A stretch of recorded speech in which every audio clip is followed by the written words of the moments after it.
రేపల్లె అనే గ్రామంలో రమేష్, సుమతి అనే భార్యాభర్తలు ఉండేవారు. వీరి జీవితం చాలా అన్యోన్యంగా ఉండేది. రమేష్ సుమతిని చాలా సంతోషంగా చూసుకునేవాడు. రమేష్ పక్కనే పట్టణంలో ఉద్యోగం చేసేవాడు. పట్టణానికి వెళ్ళాలంటే అడవిని దాటేసి వెళ్ళాలి. రమేష్ ఆఫీస్కి రెడీ అవుతుంటాడు. సుమతి బాక్స్ రెడీ చేసి ఇస్తుంది. సరే సుమతి, నేను ఆఫీస్కి వెళ్తున్నాను. ఏవండి, వచ్చేటప్పుడు తలకి ఆయిల్ తీసుకురండి, ఇంట్లో ఆయిల్ అయిపోయింది. సరే, వచ్చేటప్పుడు తీసుకొస్తాలే. రమేష్ సాయంత్రం ఇంటికి తిరిగి వచ్చేటప్పుడు ఆయిల్ తీసుకొని వస్తాడు. ఇలా కొన్ని రోజులు హాయిగా గడిచిపోతాయి.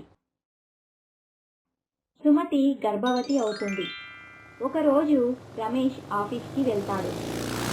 మార్గమధ్యలో ఆకతాయి కుర్రాళ్ళు రోడ్డుపైన తాగేసి తాగిన సీసాలను పగలగొడతారు.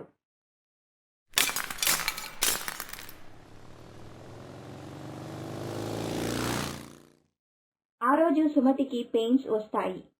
రమేష్కి ఫోన్ చేసి, ఏమండి, నాకు బాగా పెయిన్స్ వస్తున్నాయి, మీరు ఇంటికి రండి, హాస్పిటల్కి వెళ్దాం. అలాగే సుమతి, ఇప్పుడే వస్తున్నా, నువ్వు జాగ్రత్త. రమేష్ వెంటనే బయలుదేరాడు. కానీ మార్గమధ్యలో సీసా పెంకులు గుచ్చుకుని టైర్ పంచర్ అవుతుంది. దాంతో ఇంటికి వెళ్ళడానికి ఆలస్యం అవుతుంది. సుమతి నొప్పులు భరించలేక చనిపోతుంది. అది చూసిన రమేష్ గుండెలు పగిలేలా బాధపడతాడు. కొద్ది రోజులకి రమేష్ మళ్ళీ ఆఫీస్కి బయలుదేరాడు. అక్కడ వాళ్ళ పాత ఫ్రెండ్స్ కనిపిస్తారు. ఏరా రమేష్, ఎలాగున్నావు? ఏదో ఉన్నాను లేరా. అవునరా, నీ భార్య చనిపోయిందని విన్నాము, ఎలా జరిగిందిరా? అప్పుడు రమేష్ జరిగిందంతా చెప్తాడు. అది విన్న వాళ్ళ ఫ్రెండ్స్ ఒక్కసారి షాక్కి గురవుతారు. సరేరా, వస్తాను అని రమేష్ ఆఫీస్కి బయలుదేరాడు. ఏంట్రా అలా షాక్ అయ్యావు? అది కాదురా, ఆ రోజు రోడ్డుపై సీసా పెంకులు కొట్టింది నువ్వే కదరా? అవును, కానీ నువ్వు కూడా వేశావు కదా. ఊరుకోరా, నువ్వు చెప్పిన ఐడియా వల్ల ఒక జీవితమే నాశనమయ్యింది అని ఒకరికొకరు అనుకొని వెళ్ళిపోతారు.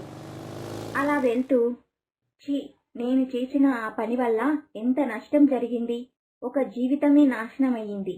అయినా తాగుడు వల్ల అన్ని నష్టాలే, ఈ తాగుడు మానేసి ఏదైనా పని చేసుకొని బతుకుతాను అని అప్పటి నుండి కొత్త జీవితాన్ని ప్రారంభిస్తారు.